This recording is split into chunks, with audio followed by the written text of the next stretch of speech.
ആ, ഇതെന്താടി നീ പറയാതെ വന്നേ?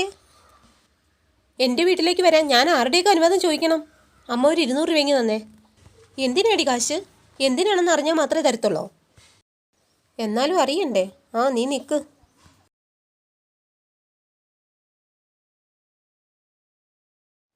ഇന്നോ?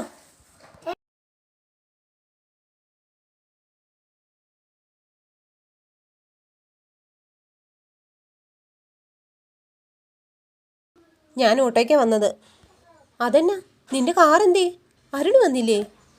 ആ, കാറും വണ്ടിയും ഒന്നുമില്ല, എല്ലാം നിങ്ങൾ കാരണം. ഈ പെണ്ണിന് ഇതെന്ത് പറ്റി? എടി മോളെ, നിന്റെ കയ്യിലും കഴുത്തിലും ഒക്കെ കിടന്ന സ്വർണ്ണമൊക്കെ എന്തേടി? ഇല്ല, അതെല്ലാം വിറ്റുമുടിച്ച്. ബിസിനസ്സാണ്, അതാണ് ഇതാണെന്നൊക്കെ പറഞ്ഞ് പല തവണയായി എൻ്റെ കയ്യിൽ നിന്ന് സ്വർണ്ണം എല്ലാം ഊരി മേടിച്ച്.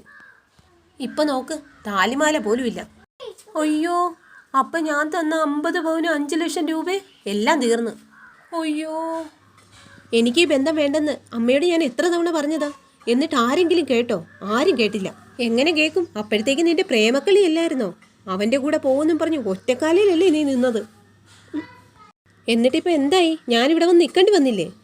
ആ, ഒന്നും ശരിക്കങ്ങ് ചോദിച്ച് മനസ്സിലാക്കാൻ പറ്റിയില്ല. എന്നാലും അവൻ ഇത്ര കുഴപ്പക്കാരനാണെന്ന് അമ്മ ഓർത്തില്ല മോളെ. ഞാൻ ഇനി അങ്ങോട്ട് പോണില്ല, ഞാനിവിടെ തന്നെ കാണും. എൻ്റെ മോളുടെ ഒരു വിധി.